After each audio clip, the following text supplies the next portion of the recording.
श्री श्याम, श्री श्याम। जय श्री श्याम। जय श्री श्याम। आइए भैया, आज हम बाबा का शीश जहाँ से प्रकट हुआ था उस कुंड का दर्शन कराते हैं आप लोगों को।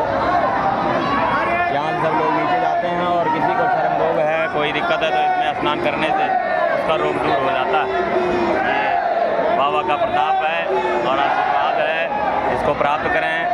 सोनू के साथ, आलू भैया के साथ, दीपक भैया के साथ 4 लोग भगवान की दर्शन करने का सौभाग्य प्राप्त हुआ है। बोले खाटू नरेश की